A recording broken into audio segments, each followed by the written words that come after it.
예배. 그러면 구약에서는 예배란 말보다도 제사로 나옵니다. 그래서 제사 그러면 거기에는 반드시 제물이 있어야 돼요. 제물이 있는데 우리가 우상숭배하는 사람들의 제물을 보면 오만 가지를 다 놔요. 그게 아니고 아주 간단한 게 어린 양의 제물입니다. 양의 제물. 이게 바로 구약시대 때 아주 중요한 제물이었습니다. 신약 성경에서는 바로 예배 이렇게 말합니다. 예배는 제물이 없어요. 우리가 뭐 헌금을 드린다 이렇게 하는 것도 제물이 아닙니다. 그게 제물은 그리스도예요. 그리스도가 선포되는 예배를 하라는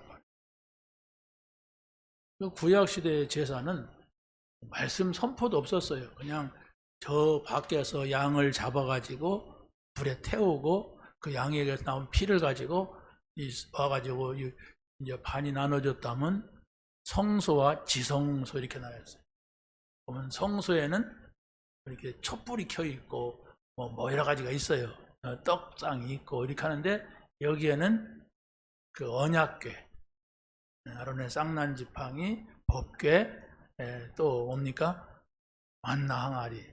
하나님이 그리스도의 능력을 보이신 것을 말하는 게 이 세 가지거든요. 그래서 그 언약궤가 이 안에 있단 말이에요. 요 중간에 큰 포장이 쳐져 있어요.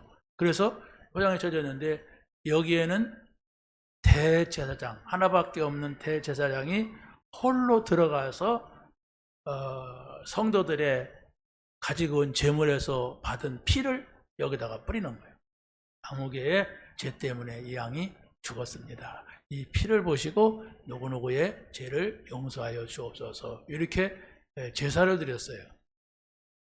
그런데 신약 시대에는 예수님께서 십자가에서 죽으실 때에 여기에 있던 휘장이 쫙 찢어졌다고 했어요. 그게 바로 뭐냐? 이제 다 끝났다. 그리스도의 죽으심이 어린 양의 죽으심이에요. 어린 양이 죽는 것은 그리스도가 죽으실 것을 보여준 거예요. 어린 양이 중심이 아닙니다. 그리스도가 중심이에요. 그래서 바로 우리가 구약시대에는 이스라엘 백성들이 40년 동안 애굽에서 나와가지고 광야에서 40년을 지내면서 성막 생활을 해요. 성막은 예배당입니다. 천막으로 만든 예배당 하나밖에 없는 거죠. 가나안 땅에 들어와서는 성전입니다. 저 예루살렘 시온산에 세워진 하나밖에 없는 성전이에요. 하나밖에 없으니까 얼마나 복잡합니까? 전국 각지에서 다 모여가지고 거기서 다 모여서 야영생활하고 막 이러는데, 그런데 그게 이제 예수님이 오신 이후에는 우리가 이렇게 우리 한 사람 한 사람이 교회요 이렇게 모였기 때문에 제 이름으로 교회 이름을 할 수가 없잖아요. 그래서 공통된 이름을 하나 정해가지고 크리스찬 교회 이렇게 이름을 붙여가지고 우리가 함께 모이는 겁니다. 그래서 우리가 이 구약 시대부터 이렇게 발전된 교회입니다. 아브라함과 이삭과 야곱에게 약속했던 그 교회란 말이에요. 그래서 제가 계속 이렇게 기도하면서 무슨 생각을 하냐면 24시 내가 하나님을 바라볼 수 있는 것은 뭔가 이런 생각을 많이 해봤어요. 성경에 보면은 임마누엘이라는 단어가 나와요. 임마누엘. 그것이 바로 뭐냐면 그리스도가 오신다. 처녀가 잉태하여 아들을 낳을 것이요 그 이름을 임마누엘이라 하라 그랬어요. 이거 뭘 말합니까? 그리스도가 오셔야 우리가 하나님을 함께 할 수가 있어. 그래서 성막이나 성전이나 교회가 전부 그리스도 중심이라고 하는 거예요. 그리스도가 없는 예배는 종교입니다. 종교는 그냥 자기가 마음에 위로받고 좀 누가 나를 좀 도와줄 사람이 없는가 뭐 이렇게 찾아가 상담하고 이게 종교예요. 근데 교회는 그게 아니에요. 그리스도가 우리의 모든 문제를 지고 십자가에서 끝냈다 이게. 그래서 그걸 믿어야 돼요.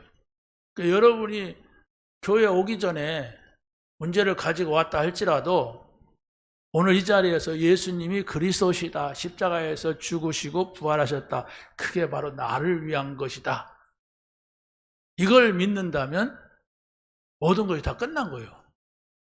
끝난 사실을 여러분이 믿는 거하고 안 믿는 거하고는 천지 차이예요. 여러분이 지금 그 사실을 믿는데도 문제는 있잖아요. 문제 있어요, 없어요? 문제 있죠? 문제 있는데 뭐 다 끝났다고 하는 게 뭔 소용이 있습니까? 아니 뭐 끝내주지도 않고 뭐 끝냈다고 자꾸 얘기를 합니까? 이런 사람도 있단 말이에요. 근데 여기 현실론자예요. 자꾸 현실에서 빨리 없어져야 돼. 근데 그래서 이제 요셉 얘기를 자꾸 해주는 것이 뭐냐면은, 요셉이 해와 달과 별이 자기에게 절하는 것을 보고 아버지가 이게 언약이다, 네 미래다, 네 앞에는 왕들이 무릎을 꿇을 것이고 너는 이런 자리에 갈 거야, 이런 답을 줬단 말이에요. 그런데 뭐 그런 답을 줬으면 뭐합니까? 엄마가 죽었고 뭐 형들은 자꾸 막 시기질도 하고 나중에 구덩이에 빠뜨려갖고 죽이려고 하다가 막 끄집어내서 팔고 뭐 노예로 가서 누명 쓰고 뭐 감옥 가고 그랬단 말이에요. 그런데 우리가 요셉을 볼 때는 얼마나 어려웠을까 이럴 수가 있어요. 그렇죠? 그게 쉬운 일이 아니잖아요. 내가 딱 당해서 누구한테 시기를 받고 질투받고 막 구덩이 나를 죽이려고 하고 팔고, 아니 형제가 형제를 팔아먹는데 그게 어떤 일이 일어나겠습니까? 심리적으로. 내가 어떻게 인간을 잘못 만나가지고 그랬었는데 가족이 팔아먹는 거예요. 그러고 또 노예로 가고 누명 쓰고 감옥 갔단 말이에요. 그런데 이게 결론을 나중에 가서 보니까 전부가 하나님께서 개입을 하셨어요. 막 사람을 죽이려고 하는 게 하나님의 뜻이 아닙니다. 노예로 파는 게 하나님의 뜻이 아니에요. 누명 씌운 것도 하나님의 뜻이 아니에요. 우리가 착각하면 안 된단 말이에요. 내가 막 팔아먹어도 괜찮구나, 그게 아니란 말이에요. 그건 슬픔이요, 고통이에요. 그렇잖아요. 여러분이 누가 누명 쓰였다고 보세요. 아유, 하나님께 나중에 좋은 일 주시겠지, 그렇게 하기가 쉽지가 않단 말이에요. 근데 요셉은 그걸 찾았어요. 하나님이 나와 함께 하신다. 하나님은 나에게 언약을 주셨어, 약속을 주셨어. 그래서 하나님은 반드시 약속을 이루신다. 이게 요셉의 믿음이었어요. 그런 믿음을 여러분이 찾는 게 응답이라고 합니다. 네, 여러분이 중요한 일을 하려면 그런 걸 통과하지 않으면 안 돼요. 가만히 있다가 총리 되는 사람이 어디가 있어요? 거기에서 많은 이력을 쌓고 뭔 통과되고 문제를 보고 고민하고 이걸 어떻게 우리가 넘어서야 되는가, 그런 속에 되죠. 근데 우리 정신력은 무너지잖아요. 나 혼자 이렇게 하려면. 근데 하나님이 너와 함께 하신다. 하나님이 너를 통하여서 하나님의 뜻을 이루신다. 그러니까 뜻이 이루어질지도 몰라. 그렇지만 우선적으로 지금 내가 그분이 함께 하니까, 그러면 24시 하나님이 나와 함께 하는 게 뭘까?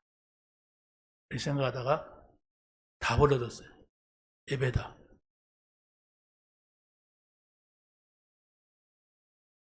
여러분, 예배가 뭡니까? 오늘 예배 나왔잖아요. 제 앞에 나온 겁니까? 그렇다면 여러분은 실망하고 갈 겁니다. 저나 여러분이나 집에 돌아가면 똑같아요. 뭐 교회 오면 천사 비슷한 인간들이 있고 없습니다. 여러분보다 더 모자란 인간도 많아요. 하나님 앞에 나왔어요. 그럼 우리가 여기서도 예배하지만은, 예배라고 하는 게 뭐냐 했을 때는 하나님이 말씀을 주신단 말이에요. 그럼 꼭 우리가 이렇게 모여가지고 예배할 때만 말씀을 주냐? 아니에요.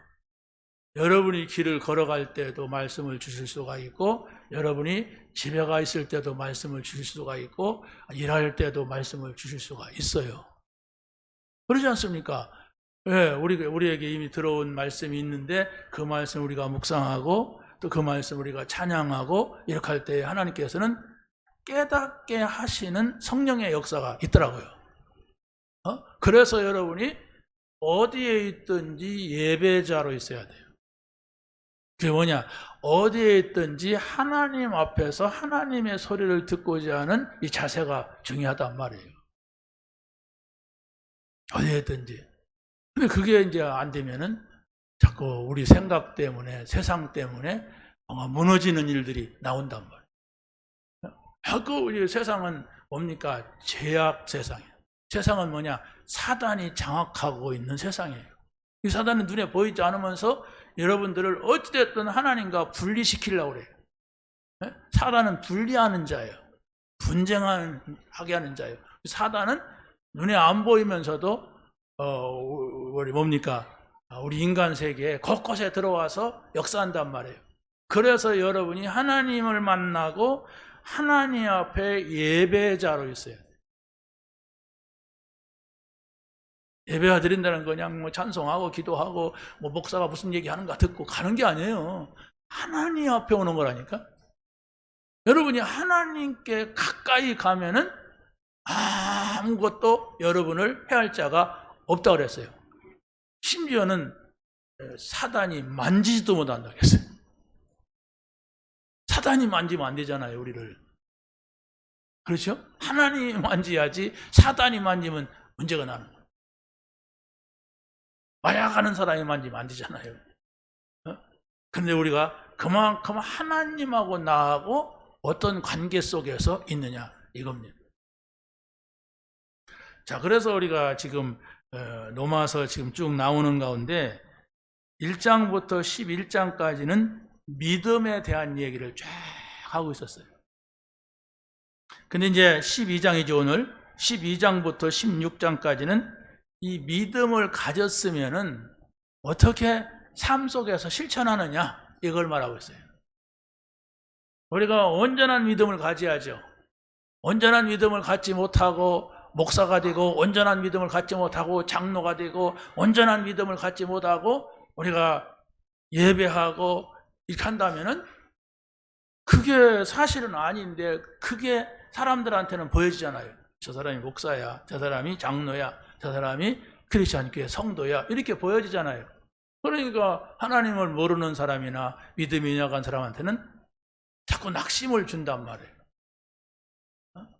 사실은 그게 아닌데 원래는 뭐 사람들이 온전할 수가 없어요. 누구도 온전할 수가 없어요. 그 바울도 우리가 사도행전 로마서 10장에 보면 그러잖아요. 오라 나는 곤고한 자로다. 누가 이 사망의 문화를 건져내려 뭐 이랬어요. 바울이 누굽니까?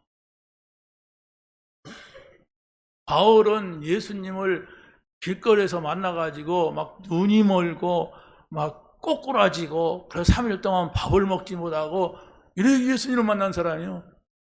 이 사람이 워낙 막 고집도 세고 지주장이 강하고 뭐 그래서 막 그냥 예수 뭐 하나님만 믿는 게 아니라 예수 믿는데 잡아 죽이는 게 자기 소원이야. 막 이렇게 악을 쓰고 달라드는 이 사람을 그냥 들을 수가 없기 때문에 도저히 저 인간 그냥 둬서는 많은 사람들 죽이겠다. 그래서 예수 믿는 사람 잡아 죽이러 가다가 걸린 거예요.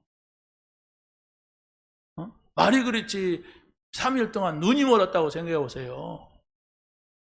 잠자기 위해서 깜깜하면 괜찮은데 내가 지금 눈을 다쳤어. 그래가지고 눈을 3일 동안 아무것도 먹지 못하고 막 이랬단 말이에요. 거기서 하나님의 소리를 들은 거예요. 확실한 사람이란 얘기죠. 그러고 이제 나는 오직 이 복음을 위해서 나는 우리 유대인이 아니고 다른 나라 사람에게 복음을 내가 택함 받은 사람이다 막 이러고 나서 쓸 정도의 사람인데 이 사람의 깊은 데는 내가 이렇게 죄악 가운데 있구나. 나는 괴롭다. 이랬어요. 그게 인간의 깊은 고뇌를 보여주고 있는 겁니다. 그러면서 우리 주 예수 그리스도 이렇게 말합니다. 고민하고 끝나는 게 아니라 우리 주 예수 그리스도.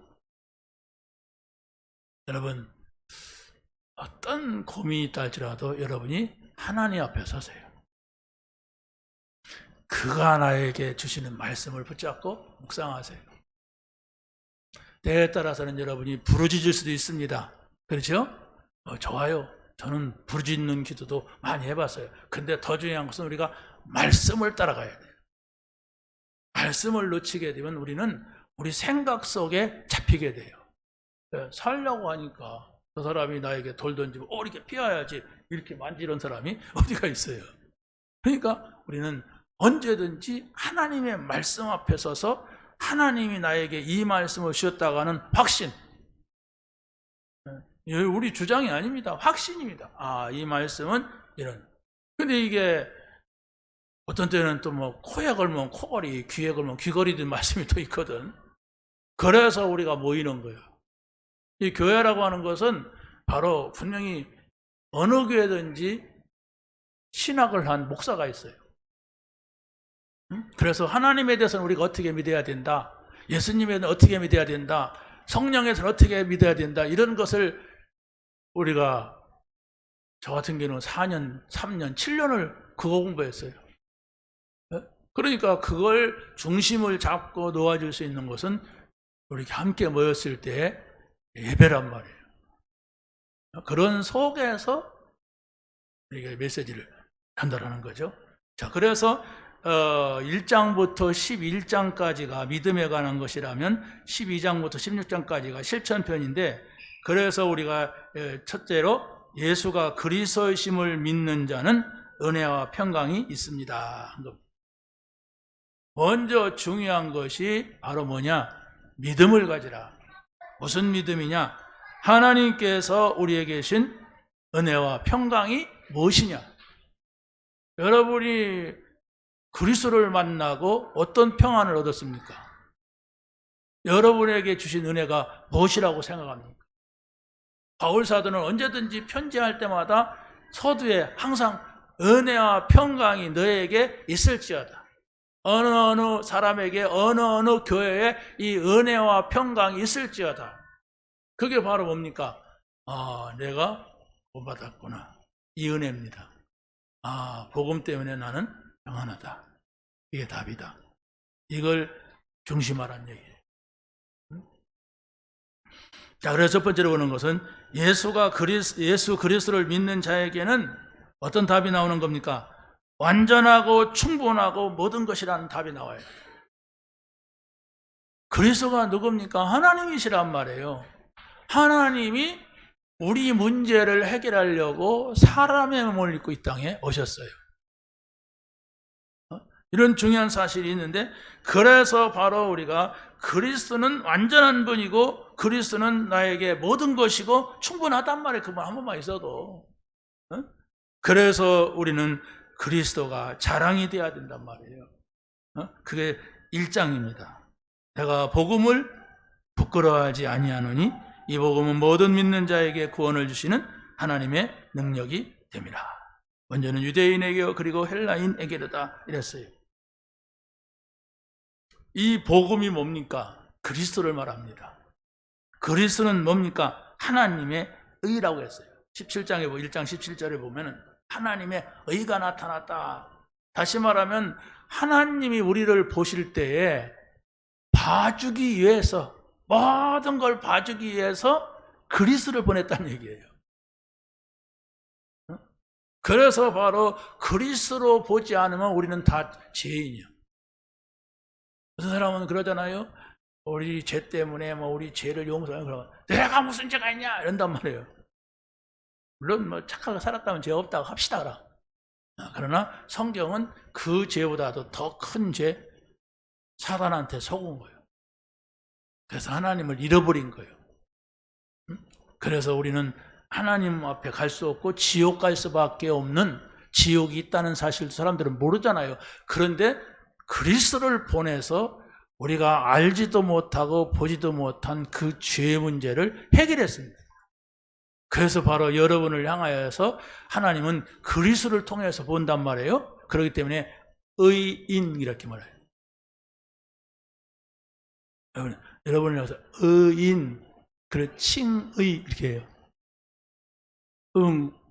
과거에 죄 많이 졌죠? 난 모르게 죄 진 거 많이 있죠? 없어요? 없다는 사람은 거짓말쟁이에요. 근데 그 죄가 없다 할지라도 내가 죄인이라고 성경은 말하고 있어요. 그래서 바로 우리가 복음으로 구원받았다면은 2장으로 넘어갑니다. 2장 1절에 이렇게 말합니다. 시작. 그러므로 남을 판단하는 사람아 누구를 막론하고 네가 핑계하지 못할 것은 남을 판단하는 것으로 네가 정죄함이니 판단하는 네가 같은 일을 행함이니라. 아멘. 여러분, 조금 여러분이 참으세요. 여러분이 하나님을 믿는다면 조금 기다리세요. 네, 그러면 세상에서 그런다. 사필 규정이라는 게 분명히 밝혀지는 거예요. 분명히 결과가 나타나요. 그게 하나님이 하시는 일입니다. 복음이 없다면은 로마서 3장 10절에 보면 뭐라고 합니까? 기록된 바 의인은 없나니 하나도 없으며 깨닫는 자도 없고 하나님을 찾는 자도 없고 모든 사람이 죄를 범하였음에 하나님의 영광이 이르지 못하다니. 한 사람도 죄 없는 사람이 없다고 하는 얘기예요. 모든 사람이 죄인이고 의인은 한 사람도 없어요. 그런데 그리스도로 말미암아 우리가 의인이 되었다니까. 이 사실 속에서 예배해야 돼요. 우리는 의인으로 이 자리에 왔어요. 그래야만 하나님 말씀을 받을 수 있는 자격이 있어요. 아휴, 그래도 나는 의인이고 나는 죄진 게 많아서 또 오늘도 이게 뭐 때문에 이렇게 하고 이러면서 자꾸 자기 죄를 살피게 되면 그 사람은 돌아가십니다. 그 구원은 그게 아니에요. 어떤 죄를 졌다 할지라도 예수 그리스도로 용서받습니다. 그게 우리의 믿음이 되어야 돼요. 자, 그래서 두 번째로서는 예수 그리스도는 우리를 죄에서 구원하시고 새 생명을 주셨습니다. 여러분이 성경을 쭉 한번 읽어보시면 뭘 나오냐? 신약 성경에서는 언제든지 예수님이 우리를 위해서 죽으시고 살아나셨다. 예수님이 죽으신 건 뭐고 예수님이 부활하신 것은 뭐다. 이러면서 계속해서 얘기를 해요. 그런데 사람들은 그게 반복되고 자주 하니까 이렇게 뭐랄까요? 그냥 지나가 버려요. 중요한 거라 반복하는 걸 모르고 이거 나 알아. 단어 알지. 죽으셨다 부활했다. 근데 이 죽으심과 부활이라고 하는 말을 하기 전에 무슨 말을 하고 이 말을 하고 나서 무슨 말을 하는가 그걸 잘 살펴야 여러분이 말씀이 여러분에게 들어옵니다.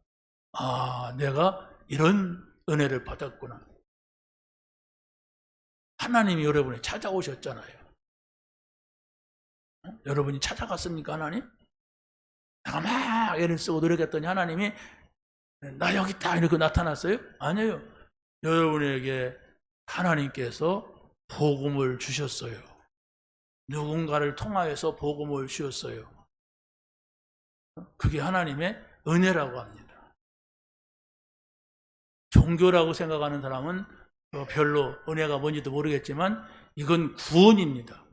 복음이 내게 왔다는 건 구원이에요. 구원이라고 하는 것은 이 세상에서 끝나는 문제가 아니고 영원한 나라가 있음을 말하고 있습니다. 그래서 초대교회 성도들은 많은 핍박을 받았어요. 오늘 본문에서도 바울이 내가 복음을 부끄러워하지 아니하노니 이렇게 말하는 것은요, 예수 믿는 것이 부끄러운 거 있어. 예수 안 믿는 사람들이 예수 믿는 사람 보면은 어쩌다가 예수를 믿게 됐어. 감옥 가려고. 어쩌다가 예수를 믿게 됐어. 잘못하면 끌려가서 얻어 터지는데 이랬습니다. 그런데 이 바울은 확실하게 만나다 보니까 그게 아니구나. 영광의 복음이구나. 그래서 내가 복음을 부끄러워하지 않는다. 여러분이 복음 때문이라면 어떤 것도 자랑스럽게 여기시기 바랍니다. 내가 복음 때문에 욕을 먹는구나. 내가 복음 때문에 핍박을 받는구나. 내가 복음 때문에 따귀를 맞는구나. 따귀 때려보세요. 뺨뺨 돌릴 사람 있나? 이씨 하고 달라들지. 근데 성경에서는 야, 구원받았다. 나는 복음 받았다. 영원한 하나님 나라의 생명을 받은 거다. 아무것도 걱정하지 말고 이거 봐라. 왜? 다 끝나버린다. 잘난 놈도 끝나고 못난 놈도 끝나고 그게 뭡니까? 부자도 가고 거지도 간다. 그런데 단 한 가지, 부자는 너무 잘 사는 것 때문에 하나님을 몰랐어. 거지는 못 살아서 본 것이 아니라 하나님을 믿게 됐어. 그런데 자기 삶은 영 그랬어. 그런데 결국은 천국이요 지옥이었습니다. 그러니까 우리가 세상의 것만 보면은 자꾸 내 어떤 욕심이 나요. 그런데 절대로 우리는 세상의 것만 가지고 끝나는 인생이 아니에요. 우리가 나이가 많다면 점점점 하나님 나라를 바라보게 되죠. 그렇죠? 우리가 하나님 나라를 바라볼 때에 이 땅에서 소망이 생기지, 이 세상에서 내가 조금 더 돈 좀 많이 벌고 이 세상에서 좀 잘 살아보고 이건 끝이 없어요. 여러분이 얼마나 잘 살면 행복할까요? 집을 몇 채 가지면 행복할까요? 누가 여러분에게 어떻게 잘해주면 행복할까요? 미안하지만 끝이 없는 바닷물 마시기입니다. 여러분이 목마르다고 해서 바닷물 마시면 어떻게 됩니까? 끝이 없어요. 죽습니다. 그래서 우리의 바로 진정한 것은 하나님을 만나고 하나님 나라의 소망을 해야 돼요. 근데 그 하나님 나라가 우리가 죽어서 가는 것이 아니라 이 땅에서 하나님과 함께 사는, 그게 하나님의 나라의 시작입니다. 이 땅에서 하나님 나라가 내게 임하는데 그게 하나님이 함께하는 거예요. 그래서 성경에 있는 사람들은 전부가 다 하나님 나라를 얻은 사람들이에요. 그 은혜가 여러분에 있길 바랍니다. 하나님과 함께하는 사람들이었다니까요. 그러니까 어떤 일이 있어도 인내하죠. 어떤 일이 있어도 오늘이 아니라 그 소망을 갖게 되는 것입니다. 예수 그리스도는 바로 우리를 죄와 사망의 법에서 성령의 법으로 해방했다, 이렇게 말씀하고 있어요. 이 말씀 하나만 가져도 우리는 엄청난 응답 속으로 들어가게 되는 거죠. 사망의 법, 죄와 사망의 법은 바로 뭐냐? 죽는 것입니다. 죽이는 것입니다. 그렇죠? 그게 세상의 논리입니다. 우리가 막 그 여야 간에 또 같은 당에서도 누구랑 경쟁을 하고 이러고 싸우는 걸 보세요. 자기는 의인이야, 그냥. 자기는 잘못한 거 하나도 없고, 너도 막 네가 아니오, 내가 나야, 막 이러고 막 싸우잖아요. 그러고 나서 또 막 끝나고 나면 네 하고 서로 웃고 막. 참 요지경이에요, 세상은. 그럼 누가 잘난 놈인지도 모르겠어요. 거기가 거기야, 인간은. 자, 그런데 하나님의 법은 뭐냐? 성령의 법입니다. 성령의 법은 뭐냐? 살리는 법이에요. 그 성령의 법이라고 하는 것은 성령 안에 들어오라는 겁니다.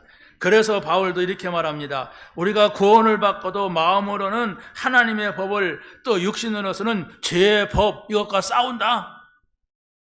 로마서 7장 25절 한번 읽어보세요. 시작. 우리 주 예수 그리스도로 말미암아 하나님께 감사하리로다. 그런즉 내 자신이 마음으로는 하나님의 법을, 육신으로서는 죄의 법을 섬기노라. 왜 이 하나님 앞에 아주 귀하게 쓰임받는 바울이 이런 말을 합니까? 다른 것이 아니라 우리는 스스로 의인이 될 수가 없고 우리는 스스로 설 수가 없다. 그거잖아요. 왜? 늘 육신적인 것과 영적인 것의 싸움 속에 있단 말이에요. 이걸 어떻게 합니까? 늘 마음에 갈등이 있는데 우리 육신은 세상의 것을 원하고 세상 것으로 가고 싶고 그러면 좋을 것 같고, 또 마음은 이러면 안 되는데 저러면 안 되는데 또 이런 생각을 한단 말이에요. 그래서 바로 하나님의 나라가 임해야 돼요. 이걸 끝내려면 여러분이 하나님 나라, 하나님하고 언제나 같이 있는 게 하나님 나라예요. 하나님의 나라는 하나님이 주인 되는 거예요. 내가 주인이 아니고. 심지어 예수님도 그랬잖아요. 십자가를 지려니까 가시만 찔려도 아픈데 십자가에서 죽으자니까 할 수 수만 있다면 이 잔을 내게서 지나가게 하옵소서. 가다가 또 바로 그러나 내 뜻대로 마시고 아버지 뜻대로 하옵소서. 뭘 말합니까? 예수님이 고민한 겁니까? 십자가 안 지고 싶어서 그랬습니까? 인간의 고뇌를 고백한 겁니다. 여러분이 이 세상에서는 아무리 하나님을 잘 믿어도 고뇌가 있다니까. 고뇌. 육신으로 갈 거냐 영으로 갈 거냐 아니 고뇌가 대로 온단 말이에요. 그래서 날마다 우리가 하나님 앞에서 영적 싸움을 싸워야 돼요. 왜? 사단은 두루 다니면서 어떤 인간을 삼킬까 하고 돌아다닌다 했잖아요. 그것도 보이지도 않잖아요. 그런데 내가 허점을 보이면 아차하는 순간에 넘어뜨리고 잡아뜨리고 밟아놓는 거예요. 그래서 다시 일어나지 못하게 만드는 거예요.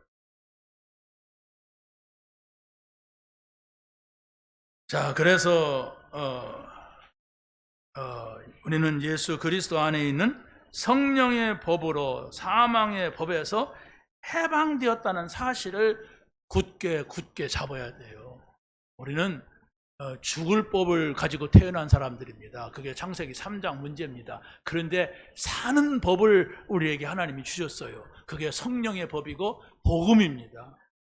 여러분이 어떤 죽을 상황에서도 예수가 그리스도라고 하는 사실을 붙잡고 그 문제를 통과한다면 하나님께서는 여러분을 정말로 복음 그리스도의 자리로 인도하실 겁니다. 이 세상에서도. 그래서 우리의 구원이라고 하는 것은 우리의 노력과 수고가 아니라 전적으로 하나님의 은혜라. 할렐루야. 네, 두 번째로 보세요. 두 번째로 보면 예수가 그리스도심을 믿는 자에게는 영적인 예배를 드리는 겁니다. 영적 예배라고 하는 것은 오늘 본문에서 잘 말씀해 주고 있는데 하나님께 드리는 영적 예배는 산 제물이 있어야 돼요. 자, 성경에서 보세요. 아벨이라고 하는 아담의 아들이죠. 이 사람은 하나님 앞에 산 제물이 되었는데 그게 바로 뭐냐면 희생 제물을 가지고 하나님 앞에 나갔어요. 그 양의 첫 새끼를 가지고 그 제물을 드린 겁니다. 그리고 아브라함이 모리아 산에서 네 아들 이삭을 제물로 바치라 그랬잖아요. 아들 이삭을 제물로 바치라고 했어요. 그래서 아브라함은 그 자리에 나간 겁니다. 나갔는데 하나님께서는 아브라함의 믿음을 보신 거죠. 이 사람이 온전한 예배를 드릴 수 있는 사람이냐 이걸 본 거예요. 모든 것을 내가 다 주려고 하는데 이 사람이 참 예배를 아는 사람이냐 내 앞에 나올 수 있는 사람이냐 그걸 본 거예요. 그래서 아들을 제물로 드리려고 하니까 어떻게 했어요? 아브라함아 이 뒤를 돌아봐라. 그러니까 돌아보니까 수양이 수풀에 걸려가지고 있는 거예요. 네 아들을 대신해서 저 수양을 제물로 바쳐라. 그 수양이 그리스도입니다. 그 구약의 예배가 전부 그리스도가 오실 것을 양으로 보여서 양. 예수가 오시기 전까지는 양을 잡아서 제물로 드려라.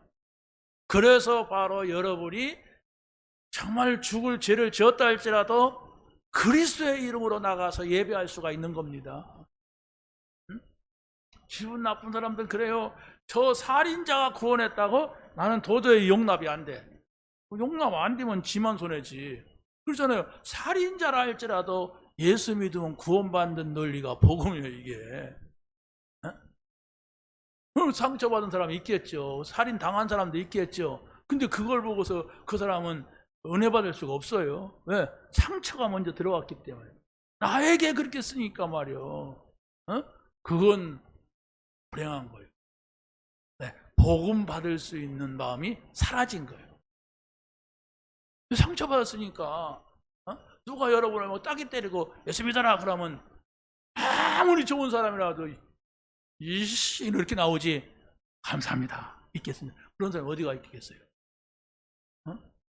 누가 나에게 그렇게 복음 전했다면 나는 안 믿었을 거예요. 그런데 그렇지 않은 그 상처가 없는 가운데서 내가 그리스도를 만난 거예요. 감사하지요. 우리가 그런 사람이에요. 정말로 지금은 복음 받았으나 안 받았으나 지금은 복음 받았는데도 오히려 부끄러운 일도 있고 복음 지금은 내가 교회 가는 것도 바쁘고 게으르고 막 이런데 좀 힘들고. 근데 그게 아니에요. 영적인 것을 놓고 여러분이 찾아내야 됩니다. 이 복음 받은 것이 복음이 어떤 것인가. 여러분의 가정 가문에 어떤 문제가 있다 할지라도 그것을 해결할 수 있는 게 복음이라니까요. 그걸 해결하는 길을 몰라가지고 막 무당한테 가고 점쟁이한테 가고 막 뭐 절에 가고 막 이렇게 막 그러니까 그렇죠. 그런 걸 모두 다 해결할 수 있는 분이 십자가에서 죽으신 예수 그리스도라. 그 예수님의 외침은 믿는 자의 것입니다. 안 믿으면 소용없어요. 뭐 예수님이 그냥 10번 십자가에서 올라갔다 내려갔다 해도 그건 믿어야 돼요. 그 제가 말씀드렸잖아요.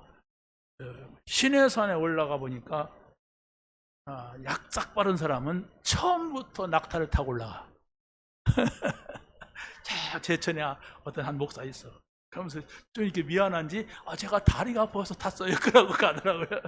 근데 우리는 야 운동도 하고 한번 걸어가면 괜찮다 이렇게 하고 갔는데 이거 도저히 안 되겠더라고. 죽을 것 같아 막 너무 힘들어서. 더더욱이 내가 우리 집사람 모시고 올라가는 바에 그래서 한 1.5km 놓고 낙타 탔어요. 그거 10불 주고. 그러니까 피장파장이야. 그런데 또 그 앞에 가보니까 막 가이드가 우리를 갖다가 막 여행사의 그 스케줄, 다음 스케줄 진행해야 되니까 늦게 출발해가지고 거기 앞에 올라갔는데 깜깜해.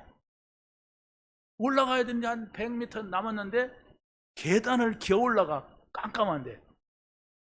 우리 집사람 어떡해? 아이고, 어떡하지? 막 이래. 내가 그래서 올라가지 말자. 근데 우리 집사람만 데리고 그 지점까지 가서 거기서 사진 몇 개 찍고 그냥 왔어요.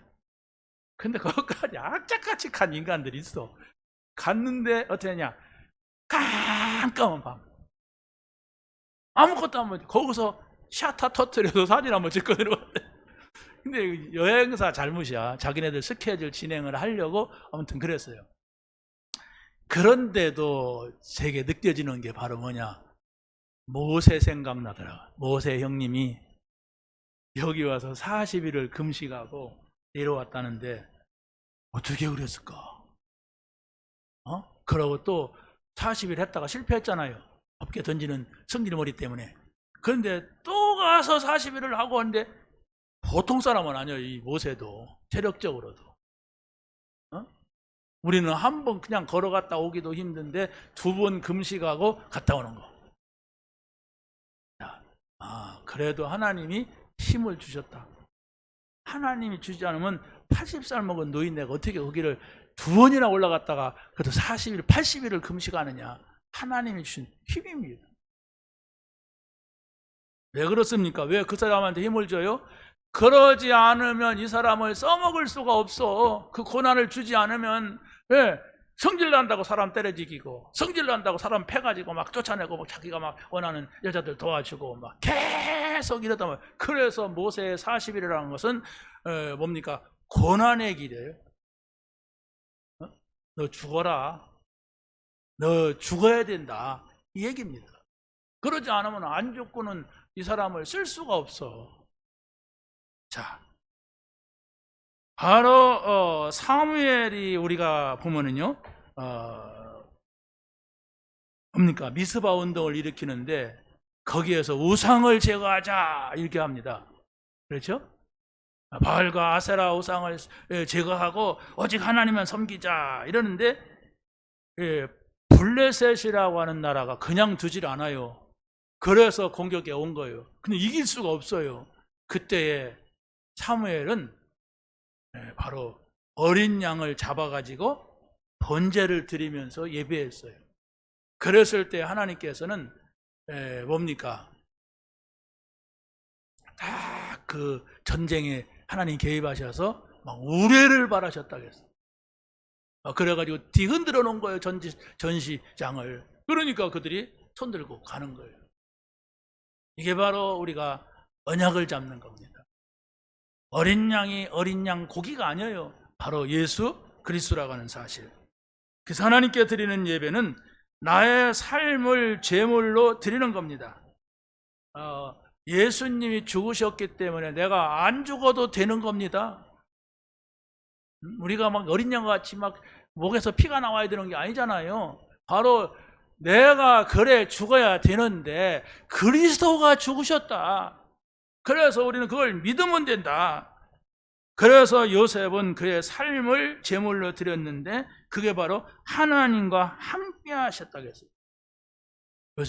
여호와께서 요셉과 함께 하심에, 또 여호와께서 요셉과 함께 하심을 보디발이 보며, 그러니까 이런 엄청난 문제를 당해도 이 사람은 낙심하거나 쓰러지지 않았어요. 그렇지 않으면 사무엘이 아무튼 충격을 받아도 몇 번 받았을 거예요. 너무 나쁜 사람들이 주변에 많고 누명 쓰는 사람도 있고 막 어떻게 가는 데마다 그런 사람들이 준비되어 있냔 말이에요. 그런데 요셉은 하나님과 함께, 하나님과 함께하는 비밀을 누리시기 바랍니다. 그게 뭡니까? 질문해 보세요. 그러면 분명히 답을 얻게 됩니다. 다윗은 바로 골리앗 앞에서 이겼습니다. 그리고 또 사울 왕이 죽이려고 8번이나 창을 밥 먹다가 던지는데, 식사하다가 던지는데도 거기서 죽지 않았어요. 그러면서 그때 뭔 고백했냐? 여호와는 나의 목자시니 내가 부족함이 없으리로다 했어요. 내가 사망의 음침한 골짜기를 다닐지라도 주께서 나와 함께 하심이라 그래요. 사망의 죽을 고비를 몇 번 넘기는데도 안 죽었다. 왜? 하나님이 나와 함께 하셨다. 이 언약을 여러분이 붙잡게 되시기 바랍니다. 진짜로 붙잡아야 돼요. 어떻게 붙잡습니까? 말씀을 붙잡는 거예요. 어떻게 붙잡습니까? 예배를 붙잡는 거예요. 어떻게 붙잡는 겁니까? 기도로 붙잡는 거예요. 우리가 늘 24시 이렇게 모여서 예배할 수는 없어요. 그러나 여러분이 하나님의 말씀은 24시 붙잡을 수가 있습니다. 여러분이 들은 말씀을 가지고 여러분의 현장으로 가서 24시 생각할 수 있단 말이에요. 그게 하나님을 내가 내 생각 속에, 내 마음 속에 모시고 있는 거예요. 오늘 여러분이 우리 자료 말씀을 보면서 이 말씀을 내가 붙잡겠다 이렇게 하면서 뭐 여러분이 크게 감동이 안 돼도 이게 중요한 거보다 이렇게 붙잡고 계속 생각하고 또 생각해 보세요. 그러면 여러분에게 하나님의 영이 임합니다. 주의 말씀이 있는 곳에 주의 성령이 임한단 말이에요. 그 성령은 우리가 눈으로 볼 수 없는 거지만은 내 마음을, 내 영을 새롭게 하는 것입니다. 바울이 그 삶을 제물로 드렸어요. 우리 한번 갈라디아서 2장 20절 한번 읽어보세요. 시작. 내가 그리스도와 함께 십자가에 못 박혔나니 그런즉 이제는 내가 산 것이 아니요 오직 내 안에 그리스도께서 사신 것이라. 이제 내가 육체 가운데 사는 것은 나를 사랑하사 나를 위하여 자기 자신을 버리신 하나님의 아들을 믿는 믿음 안에 사는 것이라 이랬습니다. 그렇죠? 아니 바울 같은 사람이 매일마다 하나님의 말씀을 붙잡고 이렇게 하지 않으면 안 된다 얘기예요. 내가 그리스도와 함께 십자가에 못 박혔다 하는 것은 예수님이 십자가에서 못 박히는 자리에 있지도 않았어요, 이 사람이. 그런데 그걸 생각을 하면서 예수님이 끝냈다. 내가 참자. 저것도 끝냈다. 기다리자. 이렇게 했단 말이에요. 그게 바로 예수님이 나와 함께 하시는 거예요. 말씀 때문에 내가 기다리는 거예요. 말씀 때문에 내가 인내하는 거예요. 이런 은혜가 여러분에 있길 바랍니다. 근데 그게 오래 걸리지 않아요. 조금만 그렇게 하면은 이런 문제가 있는데도 하나님이 나와 함께 하시는구나. 하나님이 해결하시는구나. 하나님이 인도하시는구나. 이걸 육신으로도 알게 됩니다. 자, 마지막 세 번째는 하나님께 드리는 예배는 전능자 앞에 서는 최고의 시간입니다. 우리는 대통령 앞에 서지도 못합니다. 대통령이 오라 부르지도 않아요. 그런데 하나님은 우리에게 뭐라고 합니까? 수고하고 무거운 짐을 지고 힘드냐? 내게로 오라. 내가 너희를 쉬게 하리라. 나는 마음이 온유하고 겸손하니 내 멍에를 메고 내게 와서 배우라. 예수님의 말씀입니다. 우리가 찾아가서 좀 뵈려고 하는데도 문이 닫혔거나 오지 말라고 하면 못 가잖아요. 그런데 오라. 누가? 예수님이 내게로 와라, 쉬어라. 누가? 예수님이 우리의 문제를 다 해결했다고 십자가에서 선언하신 그분이 와라, 내가 너를 쉬게 하리라. 여러분이 매일매일 이 말씀을 기억하시고 나는 주님 바라봅니다, 주님 앞에 왔습니다, 이렇게 여러분이 인정하시면 됩니다. 그래서 우리가 예배한다고 하는 것은 바로 요한복음 4장 23절 24절과 같이 아버지께 참되게 예배하는 자들은 영과 진리로 예배할 때가 오나니 어디 때라. 아버지께서는 자기에게 이렇게 예배하는 자들을 찾으시느니라. 하나님은 영이시니 예배하는 자가 영과 진리로 예배할지니라. 그러니까 영은 성령입니다. 진리는 그리스도예요. 또 말씀입니다. 그렇죠? 여러분이 예배할 때마다 성령께서 이 자리에 임재하시고 성령이 나를 인도해 가신다, 또 말씀을 통하여서 깨닫게 하신다, 이런 중심의 자세가 중요한 겁니다. 그래서 여러분이 예배할 때는 분명히 예수가 누구신가 하는 그 말씀의 소리를 들어야 우리가 참 진리를 깨닫게 되는 겁니다. 그 예배가 되어질 때에 어떤 마음을 갖게 되느냐? 다윗이 이렇게 했습니다. 시편 100편 4절 시작. 감사함으로 그의 문에 들어가며 찬송함으로 그의 궁정에 들어가서 그에게 감사하며 그의 이름을 송축할지어다. 여호와는 선하시니 그의 인자하심이 영원하고 그의 성실하심이 대대에 이르리로다. 여러분이 정말 하나님 앞에 예배할 때는 어떤 마음으로? 궁정에 들어가서 왕을 뵙는 마음으로 들어가라. 나는 왕을 뵈려고 왔어요. 왕을. 사람 왕이 아니라 여호와 하나님이 왕 되시다. 그 하나님이 말씀하면 모든 것이 끝이다. 그 답을 얻으려고 와야 된다는 말입니다. 그렇다면 우리의 예배는 최고의 예배가 되는 것이고, 그리고 우리가 하나님께 드리는 예배는 내가 서 있는 모든 곳에서 예배할 수가 있어요. 그래서 거기에 지금 찬양 가사를 제가 적어놔 봤어요. 그게 뭐냐면 어노인팅이라고 하는 찬양팀이 부르는 노래입니다. 노래 아시는 분은 속으로 부르고 한번 같이 읽어봅시다. 시작. 나는 하나님을 예배하는 예배자입니다. 내가 서 있는 어디에서나 하나님을 예배합니다. 내 영혼이 거룩한 은혜를 향하여, 내 마음 완전한 하나님을 향하여 이곳에서 바로 이 시간 하나님을 예배합니다. 유튜브에 치면은 이 찬양이 나와요. 한번 따라서 부르는 것도 좋더라고요. 제가 몇 번 들어보니까. 근데 몇 번 따라서 했다고 내가 부를 수가 없어요. 우리는 예배자입니다. 예배자라고 하는 것은 하나님을 기쁘게 해드리면 그 기쁨이 우리에게 온다는 거예요. 하나님을 영화롭게 하면 우리도 영화롭게 되는 거예요. 그 은혜를 여러분이 한 주간 동안도 누리게 되시기를 예수님의 이름으로 간절히 축원합니다. 하나님 감사합니다. 오늘 주신 말씀 붙잡게 하시고 이 말씀 증거하는 증인의 자리에 있게 하여 주옵소서.